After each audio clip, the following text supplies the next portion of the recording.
Assalamualaikum warahmatullahi wabarakatuh. Hai semua, kembali lagi di Jejak Safar, dan video kali ini aku mau share lagi soal cerita-cerita nyata yang dialami oleh orang-orang di masa lalu, baik yang dialami pada zaman tabi'in, atau pada zaman para sahabat, atau pada zaman para nabi, atau yang terjadi pada saat kita masih hidup pada saat ini gitu. Nah, kali ini sebuah kisah yang aku akan bagi kepada kalian semua adalah kisah yang dialami oleh seorang pria, yang dimana dia mengalami suatu kejadian mimpinya itu menjadi kenyataan.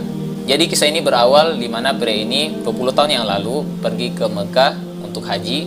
Kemudian dia menyempatkan untuk singgah di sebuah masjid di Mina yang bernama Masjid Al-Khaif.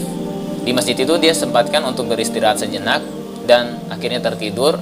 Setelah beberapa lama kemudian dia terbangun, dia menyadari bahwa dia baru saja bermimpi tentang sesuatu. Nah, karena penasaran dengan isi dari mimpinya itu, arti dari mimpinya itu, dia mencoba untuk mencari orang yang ahli dalam hal menafsirkan mimpi, yakni para ulama.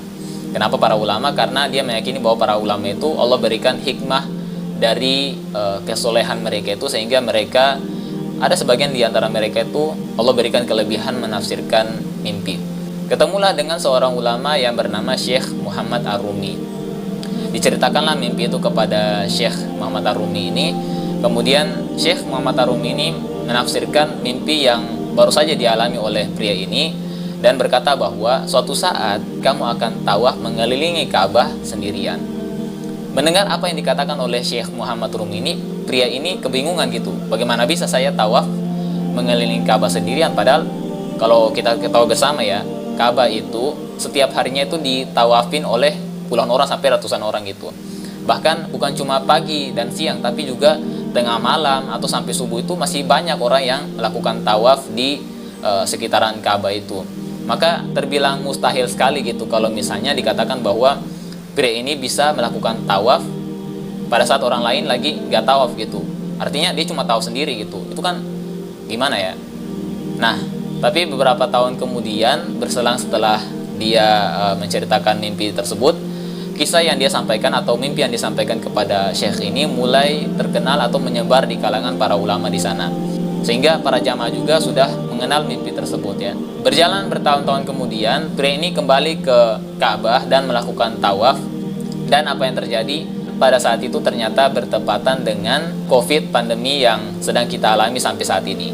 Aturan mulai dijalankan di mana tidak boleh saling berdempetan atau mesti jaga jarak antara satu dengan yang lainnya. Bahkan dalam lingkup Masjidil Haram pun itu tidak boleh berkerumun dan semacamnya gitu. Hingga pada satu waktu dia melakukan tawaf di Ka'bah itu ternyata dalam keadaan sendirian. Dari situ dia mulai menyadari bahwa mimpinya baru saja dialami pada saat itu. Subhanallah, one of his friends called Sheikh Ahmed Al-Khudair has actually narrated this and said, this is a friend of mine and this is what happened to him. He saw this dream we know about, and here he is 20 years later. The dream has come true, him and just him making tawaf of the Kaaba all alone.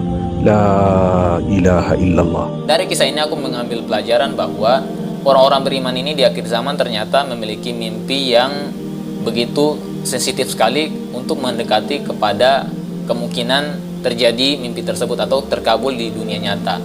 Sehingga ini membuktikan sebuah hadis dari Nabi SAW bahwa orang-orang beriman itu kalau bermimpi, mereka akan mendekati kenyataan mimpi yang mereka alami itu.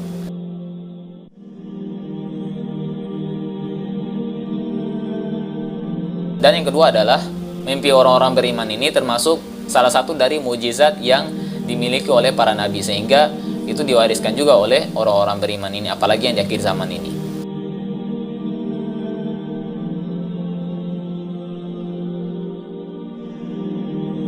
Bagaimana menurut teman-teman semua soal kisah ini? Apakah ada hikmah atau pelajaran yang bisa diambil? Ya, semoga ada ya. Baik, itu saya dari Jejak Safar kali ini. Semoga cerita ini membawa manfaat bagi kita semua, dan semoga kita ketemu di video selanjutnya. Barakallahu fikum.